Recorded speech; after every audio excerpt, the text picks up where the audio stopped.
Certo dia eu estava num shopping e encontrei um desses quiosques aí de churros gourmet. Agora tá na moda isso, né? O cara pega um churros, transforma o churros de R$ 3 em R$ 12. Porque bota umas firulas em cima e aquela coisa toda.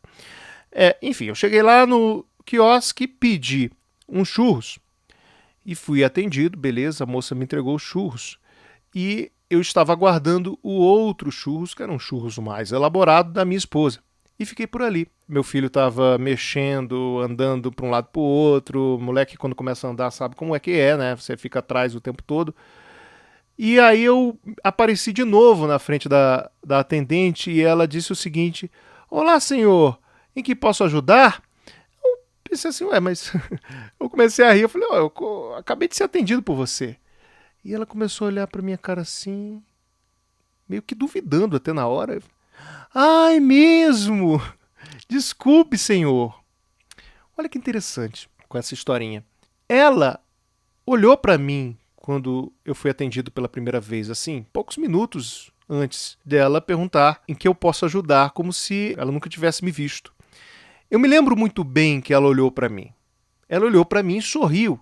E até brincou com meu filhinho que estava no meu colo. Mas por que que poucos minutos depois ela olhou para mim de novo, nos meus olhos, e falou comigo como se nunca tivesse me visto? Você já deve ter ouvido falar naquela frase: a primeira impressão é a que fica. O problema é que a primeira impressão é diferente da primeira vez que você vê alguma coisa. Não é porque você olha alguma coisa pela primeira vez que você tem alguma impressão em relação àquela coisa. Nós nunca vamos saber quando a outra pessoa teve essa primeira impressão, porque nós não temos ideia de quando ela vai ocorrer.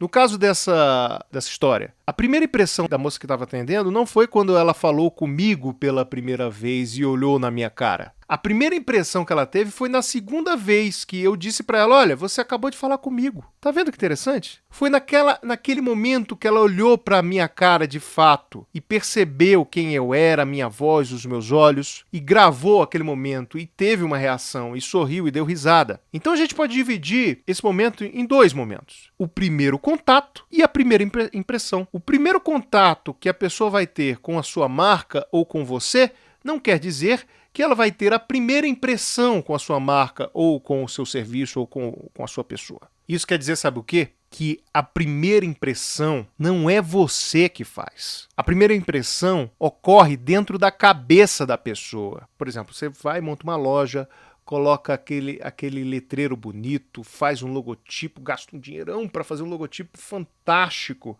né? Faz uma decoração, coloca até um perfume diferente na loja para criar uma marca, né? Uma identidade. E aí o cara chega lá, vê o letreiro, legal, bonito, localização bacana, os empregados estão lá esperando você, né? Por exemplo, uma padaria. Você faz isso numa padaria. O cara entra lá na padaria. Os pães não são bons.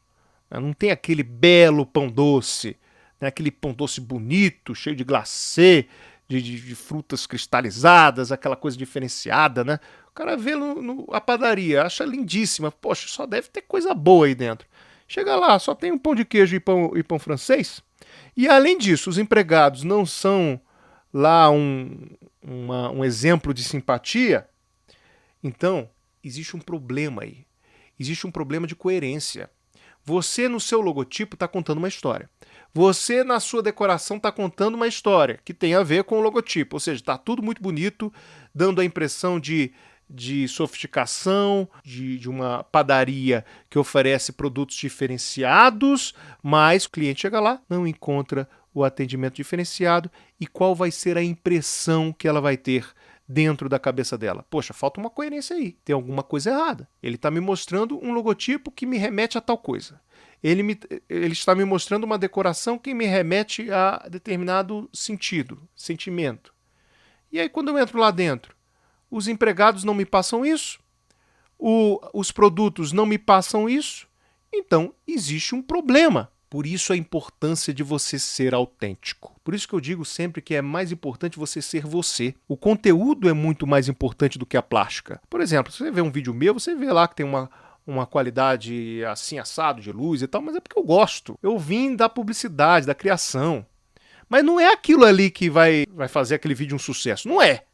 Não vai ser a qualidade de luz, não vai ser a qualidade da câmera. Eu acho engraçado que muitos alunos meus do Viver de Curso chegam para mim, Bruno, qual é a câmera que você usa? Qual é a luz? Pô, legal, acho bacana isso daí.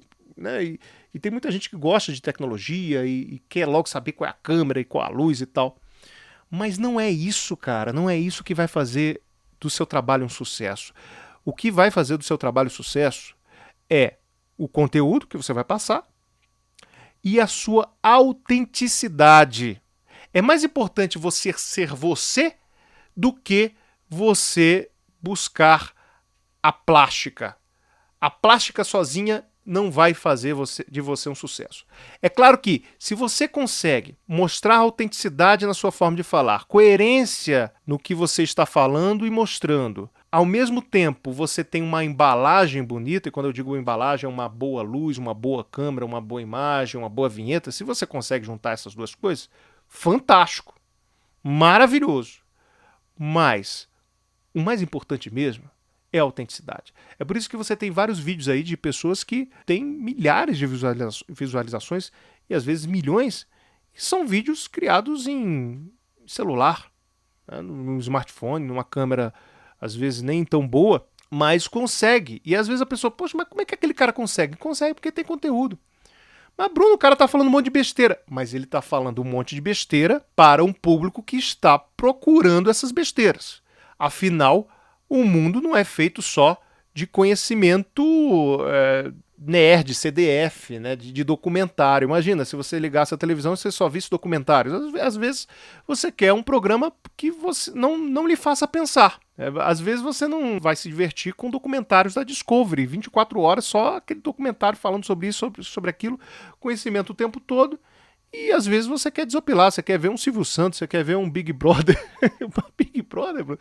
Big Brother você não pensa nada, só vê aquele povo lá brigando, mas você não quer pensar em nada, por isso que esses programas fazem sucesso. A mesma coisa com o YouTube.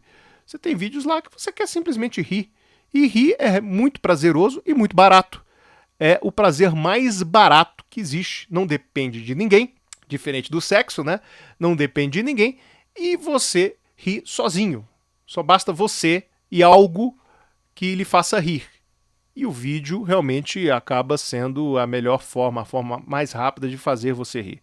Por isso que faz muito sucesso. Por isso que você tem milhões de visualizações em vídeos de comédia. Agora, não importa se o conteúdo é de humor ou se o conteúdo é mais sério. É claro que se você tem um conteúdo muito sério, direcionado para um nicho muito específico, o número de visualizações e audiência vai ser menor. Mas isso não quer dizer nada, porque você precisa ser autoridade dentro do seu nicho e causar uma boa impressão dentro do seu nicho. Você não precisa ficar caçando 1 milhão de inscritos, porque você não vai ter. Se você vai falar sobre pecuária, você não vai ter 1 milhão, 2 milhões, 3 milhões de pessoas interessadas em pecuária. Existe um número restrito de pessoas interessadas nesse assunto, que são de fato fazendeiros, pecuaristas. Existe um número limitado e você precisa ser conhecido nesse número limitado.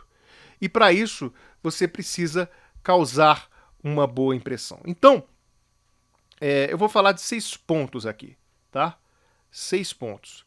Primeiro, o julgamento instantâneo. Quando a pessoa ela vê a sua marca, a sua forma de falar, né, digamos, se for uma loja física, o ambiente, né, os empregados, os produtos, ali há um julgamento instantâneo. Esse julgamento ocorre quando a pessoa para a vida dela e começa a pensar sobre aquilo ali. É diferente de ter um contato visual. Você olha, às vezes está pensando em outra coisa, você está ouvindo meu podcast, ou então você está ouvindo uma música, olha aquilo ali, mas nem percebe. Não chama a sua atenção. Mas quando você para pensar, e normalmente quando você para pensar, ocorre uma série de sentimentos, né? Coisas que lhe chamam a atenção é porque causou algum sentimento em você. Ou é de medo, ou é de riso, ou é de alegria, ou é de felicidade, ou é de tristeza. Alguma coisa aconteceu. E quando acontece isso, você para tudo que você está fazendo. O seu cérebro começa a perceber o que está acontecendo. E aquilo lhe chama a atenção. Nessa hora eu falei, poxa, peraí, então peraí, o que está acontecendo? É aí que tem a primeira impressão. É nessa hora. Por isso que a primeira impressão é um conjunto de coisas que ocorrem que faz com que você crie um julgamento. Se aquilo é bom, se aquilo é ruim, o que está acontecendo.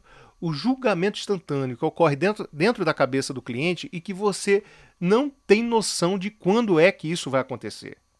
E quando ele tem esse primeiro julgamento, é aí que o bicho pega, porque o ser humano ele vai fazer de tudo que for possível, para sustentar aquele primeiro julgamento. Aquela história de você ter a sua própria opinião formada sobre tudo, né? Você forma a sua opinião, que surge através desse julgamento que vem da primeira impressão, para você tirar isso do cliente.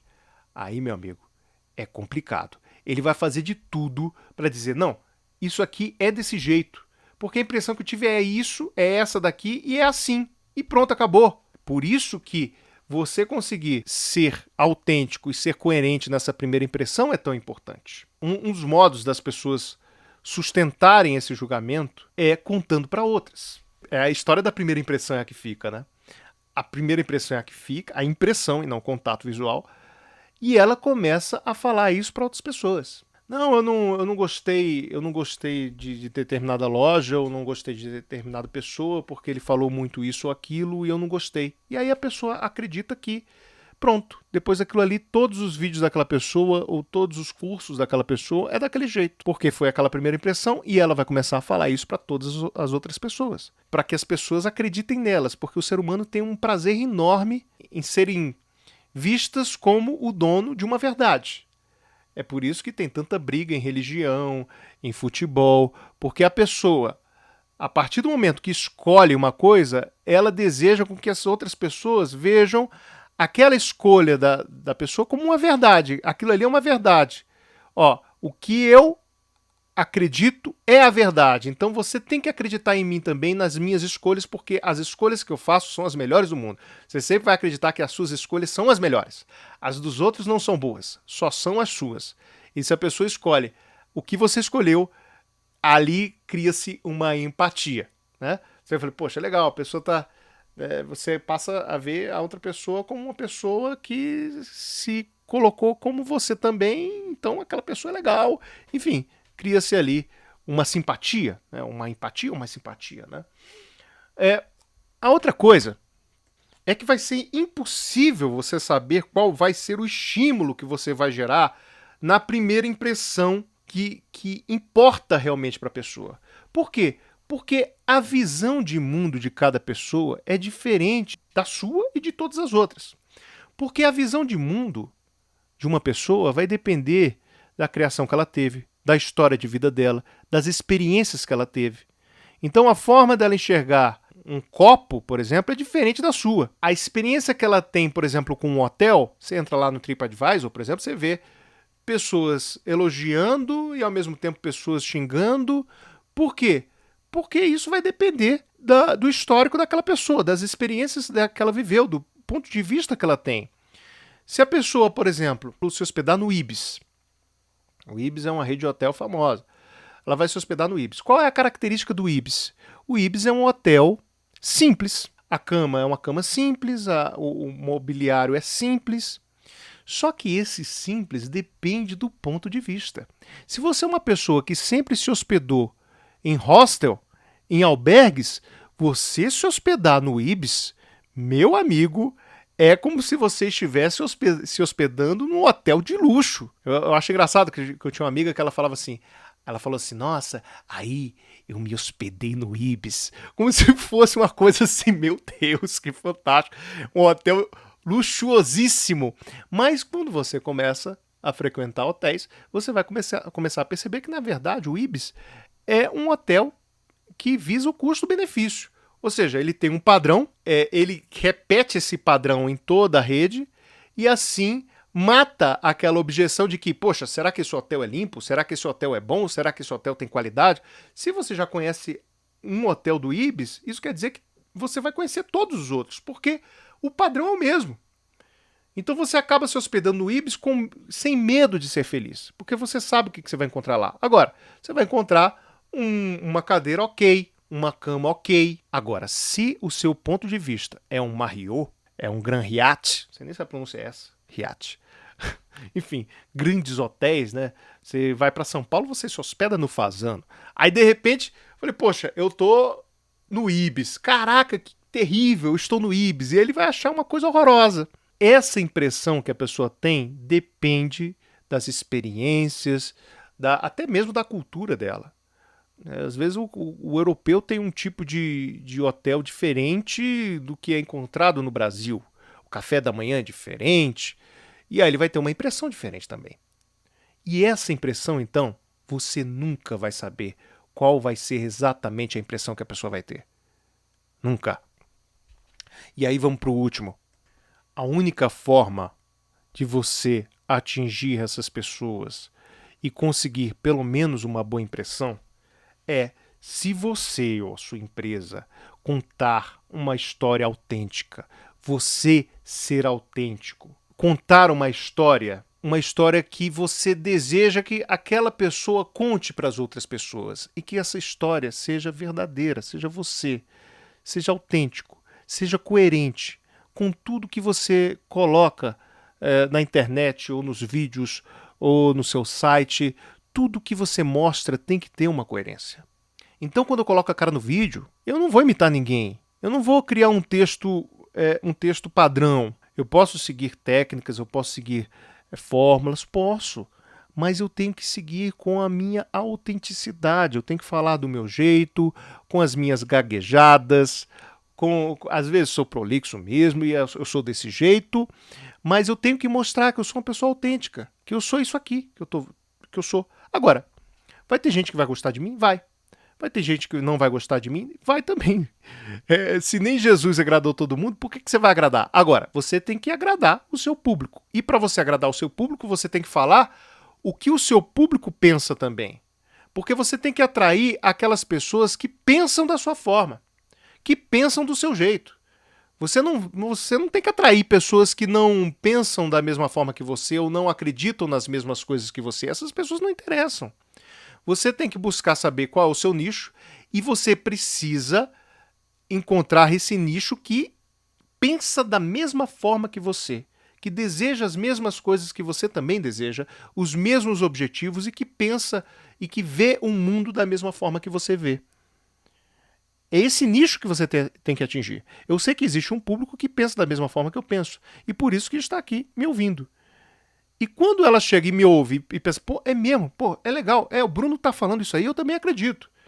Poxa, isso que o Bruno tá dizendo, eu já pensava há muito tempo e não sabia colocar isso em palavras, e o Bruno tá conseguindo colocar. Poxa, então, o Bruno é o cara, o Bruno, ele pensa da mesma forma que eu penso. A impressão que ele vai ter é de uma pessoa autêntica, de uma pessoa verdadeira e que pensa da mesma forma que ele pensa. E isso é muito coerente.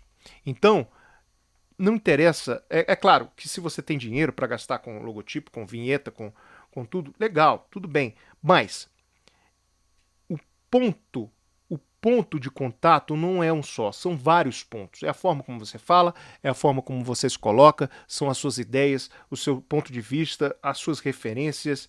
Esses pontos de contato que são importantes. E se você não for consistente, ou seja, você fala uma coisa aqui, depois você fala outra coisa diferente lá na frente, se você promete uma coisa e não cumpre, ou se você simplesmente repete palavras de outras pessoas e se torna igual a outra pessoa, se torna somente mais um nessa massa de pessoas, se você não consegue isso, então você não vai conseguir passar a impressão que você realmente quer passar. E aí, meu amigo, não vai valer esforço nenhum, porque você não vai conseguir. Você vence se você puder cobrir todas as possibilidades, se você conseguir causar a impressão que você quer passar e permitir que o consumidor decida essa impressão. Você passa a impressão que você quer em diversos pontos, através do vídeo, através do podcast, através do site, através do logotipo, tudo isso tem que ter uma coerência. Você tem um bom trabalho, seu site é uma porcaria. Não tem um conteúdo que fale a mesma coisa que você fala no vídeo, por exemplo. E no podcast você fala de uma forma diferente que você fala no vídeo. Existe uma falta de coerência. Quando você faz tudo de uma forma consistente. Por exemplo, eu estou fazendo aqui o meu áudio. Se você ver os meus vídeos no YouTube, você vai ver que eu falo do mesmo jeito. As ideias são as mesmas. Existe uma coerência aí. Se você consegue fazer isso, entregar isso para o público, vai existir um nicho que vai pensar da mesma forma que você. E é esse nicho que você quer na sua vida. Aquele que se identifica com você. Então é por isso que é muito importante. Porque se você começar a falar de uma forma diferente, com um texto diferente, em algum momento você vai falar, não vai falar esse texto copiado. Em algum momento você vai ser você. Ou então em algum momento você vai falar um texto diferente do outro que você copiou. Porque um texto foi feito por fulano, outro texto foi feito por cicrano, e em algum momento você vai falar diferente. As pessoas vão perceber isso. As pessoas vão perceber que você está usando palavras diferentes, que você não usa, ou que você não usava. Vai perceber até o seu jeito com as mãos. Porque o fulaninho disse que era para usar a mão assim, o assado, e você nunca usou daquele jeito. Em outros vídeos você vai usar, e em outros vídeos você não vai usar, e as pessoas vão perceber uma falta de coerência e de autenticidade. É por isso que não tem mistério. Não tem mistério. Você tem que ser você. Sendo você, você vai ser do mesmo jeito no vídeo, no áudio, no site, no Facebook, nas fotos. Você vai ser você. E você vai conquistar um nicho que pensa da mesma forma que você. As impressões vão ser causadas dentro da cabeça da pessoa. O julgamento é ela que vai ter. Então, a única forma de você trabalhar isso é sendo consistente e autêntico. Não tem outro caminho. Então, eu vou encontrar você no próximo podcast. Eu não sei o que eu vou falar no próximo podcast, mas com certeza vai ser uma coisa tão interessante quanto o assunto de hoje. Tá bom? Um abraço e até a próxima. Tchau!